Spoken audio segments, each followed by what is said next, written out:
बिस्मिल्लाहिर्रहमानिर्रहीम। अस्सलाम वालेकुम नाजरीन ग्रामी, वीडियो में बात करेंगे कि खालिस्तान तहरीक बहुत जोर पकड़ चुकी है। सिखों ने अपना पासपोर्ट भी बनाया है, अपनी करेंसी अपनी लोकल मार्केट में उन्होंने शो भी कर दी है कि हमारी आइंदा की करेंसी कैसी होगी। इसके साथ साथ रा जो कि इंडिया की खुफिया एजेंसी है, उसने थ्रेट दी है नवजोत सिंह सिद्धू को, क्योंकि वो पाकिस्तान और तहरीके खालिस्तान को बड़े अच्छे तरीके से ऑर्गेनाइज कर रहे हैं और नवजोत सिंह सिद्धू की जिंदगी को बहुत ज्यादा खतरा भी है। इन तमाम तर खबरों से पर्दा उठाएंगे। वीडियो जानने से पहले छोटी सी गुजारिश है कि चैनल को सब्सक्राइब करें, घंटी के निशान को दबाएं ताकि लेटेस्ट न्यूज आप तक बर वक्त पहुंच पाए। नाज़रीन ग्रामी, भारत इन दिनों कई बगावतों का शिकार है, जिसके बायस मोदी सरकार की रातों की नींदें और दिन का चैन रूठ चुका है। मोदी को अब ये समझ नहीं आ रही कि वो कश्मीर पर तवज्जो दे, खालिस्तान की तहरीक को दबाए या नागालैंड जैसे मसाइल को हल करे। बहरहाल इसी असना में हालात का फायदा उठाते हुए खालिस्तान तहरीक जोर पकड़ती जा रही है और रिपोर्ट्स के मुताबिक खालिस्तान तहरीक चलाने वालों ने खालिस्तान का पासपोर्ट, खालिस्तान की अलहदा करेंसी डिजाइन करके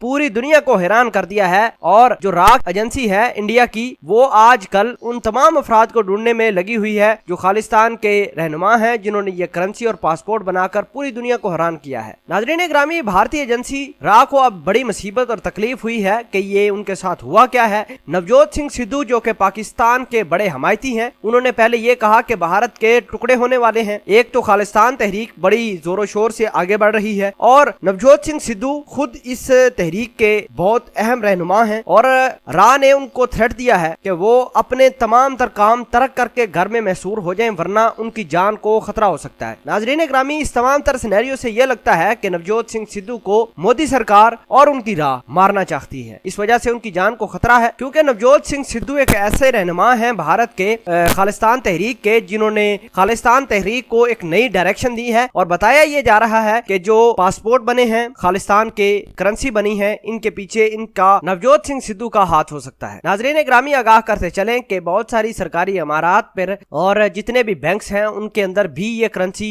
दीवारों पर अवेजा कर दी गई है। और आपको ये बताते चलें कि भारतीय खुफिया इदारों ने फौज, पुलिस और दीगर अहम इमारतों से अहम ओहदेदारान को हटाकर सिखों का तबादला बड़े पैमाने पर शुरू कर दिया है और ऐसे अजला में उनको भेजा जा रहा है जहां सिखों की तादाद न होने के बराबर है और सिख अफसरान पर मुकम्मल चेक एंड बैलेंस भी रखा जा रहा है। नाजरीन ग्रामी, ऐसी तमाम फौजी बैरकों के बाहर जहां सिख तैनात थे, उनको हटाकर उनकी जगह नए हिंदू लगाने शुरू कर दिए गए हैं। और पंजाब की बड़ी बड़ी यूनिवर्सिटियों, सरकारी प्राइवेट तालीमी अदारों को मोदी सरकार की जानब से अहकामात जारी किए गए हैं कि अगर अदारों में सिख तुलबा ने खालिस्तान तहरीक या कश्मीरियों के लिए कोई आवाज उठाई या जुलूस निकाला तो आपके खिलाफ भी कार्रवाई होगी और तुलबा के खिलाफ भी, और तुलबा को अदारों से फारग भी कर दिया जाएगा। इस हुक्मनामे के बाद अब तक भारतीय पंजाब की 2 बड़ी यूनिवर्सिटियों से 112 सिख तलबात को निकाला जा चुका है, जबकि वो तालीमी इदारों के सिख जिम्मेदारान ने अहकामात मानने से इनकार करते हुए खुद ही इस्तीफा दे दिया है। नाजरीन ग्रामी, इस तमाम तर सिनेरियो से ये समझ लगती है कि सिखों से मोदी सरकार डर गए हैं और नवजोत सिंह सिद्धू जो कि खालिस्तान तहरीक को एक नई डायरेक्शन दे रहे हैं, भारतीय एजेंसी रा उनको पकड़कर मारना चाहती है। इस पूरी खबर के बारे में आप क्या कहते हैं? कमेंट सेक्शन में अपना इजहार ख्याल जरूर पोस्ट कीजिएगा। जज़ाकल्लाह।